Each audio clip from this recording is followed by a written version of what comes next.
اور ان سے متعلق ہر طرح کی بہتان بازی کرنا، یہ ہر ایک کا ایک خاص اثاثہ ایکسکلوسیو سکوپ ہوتے ہیں. لیکن جناب مریم نواز صاحبہ کے بارے میں کوئی بات کر دی جائے، ان کے بچوں کے بارے میں کوئی بات کر دی جائے تو وہ خدا نخواستہ آپ پتہ نہیں کوئی گناہ کبیرہ کے مرتکب ہو جاتے ہیں، کیونکہ ان کی ذاتی زندگی ہے. تو بھائی ذاتی زندگی بالکل ہے، لیکن پھر اسی سے آپ تھوڑا سا احساس بھی کر لیں، تھوڑی سی شرم بھی کر لیں کہ پھر معیار اپنے پیمانے ایک جیسے رکھ لیں. پھر وہ بھی اگر ذاتی زندگی ہے تو پھر عمران خان کی بھی یہ سب ذاتی زندگی ہے، پھر اس میں بھی آپ مت غصہ کریں. ان کے بیڈ کے نیچے بیٹھ کے نہ سنا کریں کہ کب لڑائی ہوئی، یہ نہ دیکھا کریں کہ کس نے کس کو تھپڑ مارا، کیا کیا آپ لوگ کرتے رہتے ہیں جو بھی چمگوئیاں، یہ سب پھر چھوڑ دیں. اس سے یہ اگر آپ کو مریم نواز اور جنید صفدر کا اتنا درد ہے، اور جو وجوہات تو خیر میں نے اتنا زیادہ کوئی اس کو ڈگ آؤٹ کرنے کی کوشش بھی نہیں کی، نہ میرا انٹرسٹ ہے. بھائی نہیں، 2 لوگوں کی بنی، ان کی ڈیورس ہو گئی، بات ختم. تو اب اس کی وجہ کوئی بھی ہو، لیکن زیادہ تر لوگ یہی ڈسکلوز کر رہے ہیں کہ جی مریم نواز صاحبہ کی اتھارٹیٹو پرسنالٹی کی وجہ سے جو ہے وہ ان کی جو تھی اہلیہ وہ کمفرٹیبل نہیں تھی، تو اس وجہ سے انہوں نے کر لیا. تو اس میں یہ تو ہمارے خیر زندگی کے اب ذاتی معاملات بھی کیا رہ گئی، تو معاشرتی معاملہ ہی بن گیا ہے کہ آپس میں فیملی کلیشز ہو جاتے ہیں، بہوؤں کی ساس سے، ساس کی بہوؤں سے نہیں بھی بنتی. تو بہرحال جو بھی وجہ تھی، بہرحال جی جنید صفدر صاحب نے اس کو ڈسکلوز بھی کر دیا ہے اور اناؤنس بھی کر دیا، اور ساتھ ہی ساتھ ایک اچھے طریقے سے انہوں نے کوئی ان پہ غلط ملت الفاظ نہیں استعمال کیے اپنی سابقہ اہلیہ کے لیے، اور خاموشی سے علیحدگی اختیار کر لی. تو یہ اچھی بات ہے ان کی طرف سے، نائس جسچر. وی ہوپ کہ اب اس سلسلے کو یہاں پہ روکا جائے، نہ صرف جنید صفدر صاحب کی فیملی کے حوالے سے گفتگو نہ ہو، بلکہ عمران خان صاحب کی فیملی کے حوالے سے بھی اسی طرح گفتگو نہ ہو، اور کسی کی بھی اور جو ذاتی زندگی ہے اس کے بارے میں گفتگو نہ ہو. کم از کم اب ہی یہاں پر ہی ایک سٹاپ لگا دیا جائے تو میرا خیال ہے زیادہ بہتر ہوگا. اب جی آ جاتے ہیں ضمانتوں کے معاملے پر. ضمانتیں ہوئی ہیں یا نہیں ہوئی، خدیجہ شاہ صاحبہ کی جو ضمانت ہے وہ اس پر فیصلہ محفوظ ہو گیا ہے. اب دیکھتے ہیں وہ کس دن سنایا جاتا ہے. لیکن جس دن یا ضمانت کے لیے جب گئے ہیں وہاں پر جو پیشی کے اوپر رپورٹرز نے ان کو دیکھا، ملاقات ہوئی، ڈاکٹر یاسمین راشد صاحبہ سے بھی ملاقات ہوئی، خدیجہ شاہ صاحبہ سے بھی ملاقات ہوئی، اور بھی جو لوگ اس میں تھے یعنی کیسز میں ہیئرنگ پہ آئے ہوئے جس میں محمود الرشید صاحب بھی شامل ہیں، ان سے بھی ملاقات ہوئی. تو سب یہ رپورٹ کر رہے ہیں کہ بہت حوصلے میں تھے یہ سب لوگ، بہت مسکرا رہے تھے. بالکل کوئی ان کے اندر ہمیں ایسا نظر نہیں آیا کہ کمزور ہو گئے ہیں یا پریشان ہیں یا کسی قسم کی کوئی گھبراہٹ ہے. کافی زیادہ ڈٹرمنڈ نظر آئے. تو میں یہ سوچ رہی تھی کہ جب ہم ان لوگوں کی بات کرتے ہیں، بہت سارے لوگ ان لوگوں پر جب تنقید کرتے ہیں جو پی ٹی آئی کو چھوڑ گئے، جو پریشر برداشت نہیں کر سکے، جنہوں نے جلدی ہار مان لی یا کمزور حوصلہ ثابت ہوئے، تو جہاں ان لوگوں پر تنقید ہوتی ہے تو پھر وہیں پر ان لوگوں کو سلام بھی پیش کرنا چاہیے، کیونکہ ایسے کارکن آج کل سیاسی جماعتوں میں نہیں ہوتے. کسی بھی جماعت میں اس طرح کے بڑے کم سیاسی کارکن نظر آتے ہیں جو اتنے ڈٹرمنڈ ہوں، اتنے موٹیویٹڈ ہوں اور اتنے کمیٹڈ ہوں. تو اس طرح کے سیاسی کارکن بھلے وہ پی ٹی آئی کے ہیں یا کسی بھی اور جماعت کے ہوتے ہیں، میرا خیال ہے وہ اس جماعت کے لیے ایک اثاثہ ہی ہوتے ہیں. آج کل کے دور میں جو ایک فیلڈ والا متحرک سیاسی کارکن ہے یوں بھی کم نظر آتا ہے. زیادہ تر لوگ تو سپورٹر ہوتے ہیں جو سوشل میڈیا پر سپورٹ کر دیتے ہیں یا ووٹ جا کے کر دیتے ہیں، لیکن گراؤنڈ پر جو ایک کارکن ہوتا ہے نا، جو فٹ والا کارکن ہوتا ہے، جو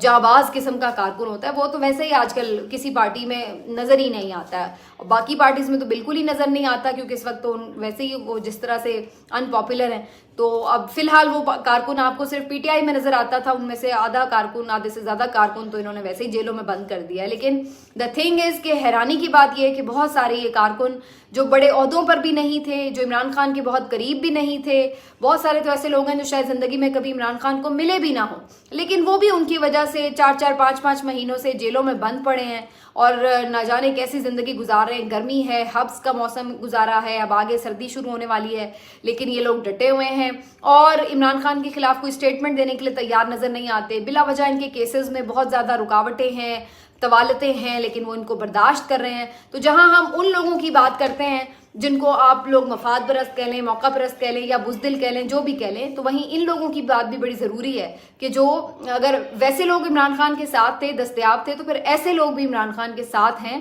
اور دستیاب ہیں. تو یہ بھی ایک پوائنٹ آف ویو ہے، یہ بھی ایک اینگل ہے دیکھنے کا جو میرا خیال ہے ہونا چاہیے. اور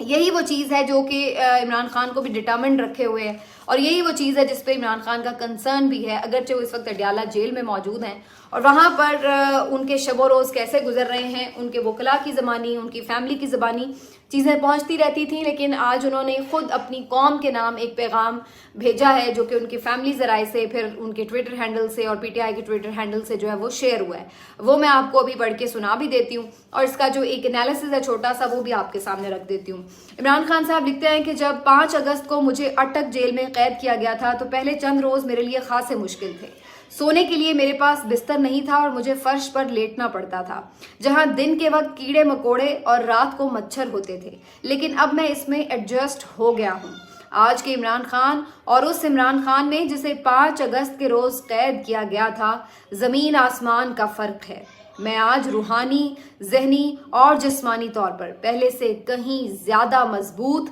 اور طاقتور ہوں، کیونکہ جیل کی تنہائی میں مجھے قرآن پاک کا بغور مطالعہ کرنے کا موقع ملا،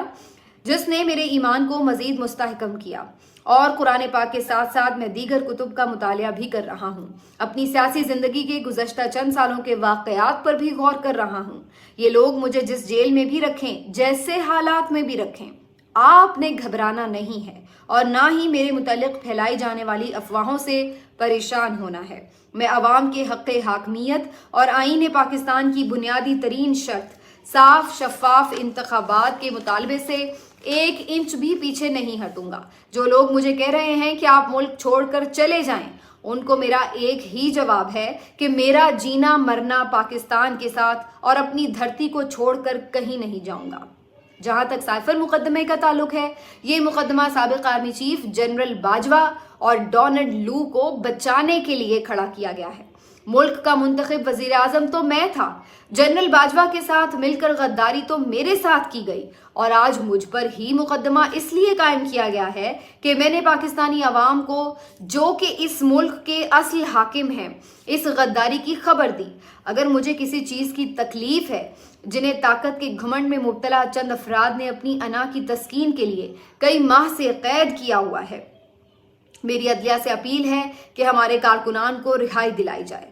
آخر میں آپ نے ہمت نہیں ہارنی، آپ نے ثابت قدمی سے ڈٹے رہنا ہے۔ یہ آزمائش کا وقت ختم ہو کر رہے گا، کیونکہ اللہ کا فرمان ہے کہ ہر مشکل کے ساتھ آسانی ہے۔ آپ ہر فورم پر اس غیر منتخب حکمران ٹولے اور ان کے سہولت کاروں کے خلاف آواز اٹھاتے رہیں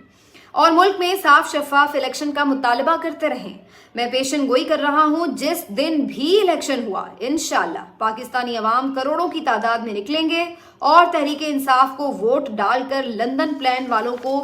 شکست دیں گے۔ یہ لوگ جتنی مرضی دھاندلی کر لیں، ان کا مقدر صرف اور صرف شکست ہے۔ تو عمران خان صاحب نے یہ ساری بات لکھی اور آخر میں نعرہ لکھا ہے کہ پاکستان زندہ باد۔ تو عمران خان صاحب نے واضح الفاظ میں جو 2-3 چیزیں کہی ہیں وہ آپ سمجھ لیجئے۔ پہلی بات تو ان کی جو صحت سے متعلق بات چیت ہو رہی ہے اس کے متعلق میں آپ کو یہ بھی بتا دوں کہ جو ان کے معالج نے آج جیل سے باہر آ کر گفتگو کی، انہوں نے بھی کلیئرٹی سے بتایا ہے کہ وہ بالکل جسمانی طور پر بھی اور ذہنی طور پر بھی، نفسیاتی طور پر بھی بالکل فٹ ہے، ان کو کوئی پرابلم نہیں ہے، اور ان کا بلڈ پریشر، ان کا شوگر لیول، ان کی اوور آل جو ہیلتھ ہے وہ بہت اچھی ہے، بہتر ہے۔ ہاضمے کا ایک ڈاکٹر کے مطابق تھوڑا سا انہیں ایشو ہوا تھا، جس میں خوراک میں کچھ تبدیلی وغیرہ ان کی سجیسٹ کی گئی ہے، لیکن ادروائز ہی از فٹ اینڈ فائن، کوئی مسئلہ نہیں ہے۔ اور اس کے ساتھ ساتھ یہ جو بار بار خبریں پھیلائی جاتی ہیں کہ جی انہیں ڈیل دے دی گئی، وہ باہر جانے کو تیار ہو جائیں گے، ڈیل دے دی، تو اس کے بارے میں کیٹیگوریکلی انہوں نے بتا دیا ہے کہ بالکل بھی کوئی ایسی بات نہیں ہے، میں نہیں جاؤں گا، نہیں جاؤں گا، نہیں جاؤں گا، اور یہ بات پتھر پر لکیر ہے۔ اور اس کے ساتھ ساتھ انہوں نے ایک دفعہ پھر سے اپنے یقین کا اظہار کیا کہ جس وقت بھی الیکشن ہو، اب یہ 2 مہینے بعد کرائیں یا 2 سال بعد کرائیں، الیکشن میں ہونا وہی ہے جو اس وقت دکھ رہا ہے آپ کو، کیونکہ نظریہ پھیل چکا ہے۔ آپ عمران خان کو قید کر سکتے ہیں، لیکن اس کا نظریہ جو اس نے شعور دے دیا ہے وہ آپ قید نہیں کر پا رہے، اور یہ قید کرنے والوں کو بھی پتا ہے، اور یہی وجہ ہے کہ ان کی ٹانگیں کانپ رہی ہیں الیکشن کرانے سے، سٹل ان کی جو پریشانی ہے وہ چل رہی ہے۔ تو بہرحال یہ سارا جو معاملہ ہے، عمران خان صاحب کی یہ جو گفتگو تھی، اس کو ایک اسپیشل ایپ کے ذریعے جو ہے عمران خان صاحب کی وائس میں بھی ٹرانسلیٹ کر کے سوشل میڈیا پر پھیلایا جا رہا ہے پی ٹی آئی کی طرف سے. یہ آرٹیفیشل انٹیلیجنس کے تھرو کیا جا رہا ہے اور یہ ایک بڑی آسان سی ایپ ہے جو آپ کو کبھی بھی دستیاب ہو جاتی ہے. ایک اتنے ڈفرز ہیں کچھ لوگ ہمارے یہاں پر کہ مطلب ہے کہ ان کی جہالت کو سلام ہے. مثلاً وہ آگے سے یہ کوشچن کر رہے ہیں کہ جی یہ کون سا قیدی ہے کہ جس کو یہ جیل میں فیسیلیٹیشن حاصل ہے کہ جی اس کی آڈیو ریکارڈ کر کے جو ہے وہ پھیلائی جا رہی ہے. حالانکہ یہ اتنی سی کامن سینس نہیں ہے ان میں کہ یہ ایسا کچھ نہیں ہے. یہ آپ سمپل سی ایک ایپ کے تھرو جو بھی آپ کا کانٹینٹ ہے آپ اس کے اندر جب ڈالتے ہیں تو وہ آپ جس بھی بندے کا نام اس کے اوپر لکھ دیتے ہیں کہ اس کی آواز میں یہ ساری آپ کو چاہیے آڈیو, تو وہ ساری آپ کو ٹرانسکرپٹ جو ہے وہ اس آواز میں مل جاتا ہے. آپ کسی کا بھی نام ڈالیں جو بھی فیمس پرسنالٹیز ہیں تو وہ ان کی آواز میں وہ ڈب ہو کے سارا آ جاتا ہے. تو یہ اسی ایپ کے تھرو جو ہے وہ پی ٹی آئی والوں نے عمران خان کا چونکہ یہ میسج تھا تو انہوں نے عمران خان کی وائس میں ڈب کر کے اس کو آواز بھی دے کے اس کو جو ہے وہ اپنے ٹویٹر اکاؤنٹ سے اور باقی ہینڈل سے جو ہے وہ پھیلایا ہے تاکہ لوگ جو پڑھ نہیں سکتے وہ سن لیں, جو سن نہیں سکتے وہ ٹرانسلیشن دیکھ لیں, لیکن میسج جو ہے وہ ان تک پہنچ جائے. اور کچھ ڈفرز جو ہیں وہ اس کے اوپر بھی کوشچن اٹھا رہے ہیں کہ جی عمران خان کو یہ سہولت کیسے حاصل ہے. تو اب ایسے لوگوں کے ساتھ بندہ کیا بات کرے اور کیا ان کو ان کی جو ہے وہ کم علمی پہ ماتم کرے, کیا کرے. تو بہرحال جی یہ صورتحال ہے. اور لاسٹلی میں بس جاتے جاتے ایک بات اور آپ کو بتا دوں کہ آج 12 اکتوبر بھی تھی اور یعنی اب تو آپ جب دیکھ رہے ہوں گے شاید 13 اکتوبر ہی سٹارٹ ہو جائے گی, لیکن 12 اکتوبر تھی اور مجھے یاد آیا کہ مجھے اس لیے یاد نہیں آیا کہ آج 12 اکتوبر تھی کیونکہ پی ایم ایل این تو بالکل خاموش تھی. وہ جو انقلابی تھے جو 12 اکتوبر یوم سیاہ منایا کرتے تھے, فوج کے خلاف لیڈرشپ کے خلاف ریلیاں نکالا کرتے تھے, جنرل مشرف کو برا بھلا کہا کرتے تھے, آئینی غیر آئینی جو آمروں کا اقدام تھا اس کو کنڈیم کیا کرتے تھے, وہ لوگ آج پتہ نہیں کہاں سوئے ہوئے تھے. وہ سارے انقلابی نہ جانے کدھر غائب تھے. کوئی ایک نعرہ نہیں سننے میں آیا, کسی نے اس بات پہ ماتم نہیں کیا کہ 12 اکتوبر 1999 کو کس طرح نواز شریف کی منتخب حکومت کا تختہ الٹا گیا. کسی نے اس بات پر دہائی نہیں دی کہ کیوں فوجی عامر بار بار جمہوری حکومتوں کا تختہ الٹتے ہیں. تو سب کچھ پی ایم ایل این اس وقت بھول چکی ہے کیونکہ جو اس وقت ان کے ساتھ معاملات طے ہو چکے ہیں اس میں تو ان کو کوئی پرابلم اب نظر آ نہیں رہی. اچھے بچے بن کے رہنا ہے ورنہ ڈنڈا سر پہ لگ جائے گا. اور رانا ثناء اللہ صاحب اس بات کے اوپر باقاعدہ ٹی وی پر اظہار کر چکے ہیں کہ نواز شریف اب نہیں لڑیں گے, بالکل نہیں لڑیں گے, بہت اچھے طریقے سے کمپرومائز کر کے چلیں گے. تو وہ قسمیں حلفیہ بیان دے رہے ہیں کہ نواز شریف اب کبھی اسٹیبلشمنٹ سے لڑائی نہیں کریں گے. تو یہ جی ان لوگوں کی سویلین سپرمیسی پڑی ہے, یہ پڑا ہے جمہوریت کا جنازہ, یہ پڑا ہے آپ کا انقلاب, اور یہ پڑی ہے آپ کی ریزسٹنس جو یہ اپنے جعلی انقلابی نظریے بناتے تھے اور نیریٹیوز بناتے تھے, بیانیے بناتے تھے, ان کا جو تیا پانچا کر کے اس کو آگ لگائی ہے خود انہوں نے اپنے ہاتھ سے لگائی ہے. اگر اس وقت کوئی مزاحمت کر رہا ہے تو اس کی تصویر صرف عمران خان ہے. وہ کب تک کرتا ہے, جب تک بھی وہ کرے گا تو لوگ اس کو جانیں گے اس نام سے کہ وہ دلیر رہا, وہ ڈٹ کر مقابلہ کرتا رہا. اور اگر وہ اس پہ کمپرومائز کر گیا تو اس کا حال بھی پھر شاید نواز شریف سے مختلف نہ ہو. ملتے ہیں آپ سے اگلے ویلاگ میں, اپنا خیال رکھیے, اللہ حافظ.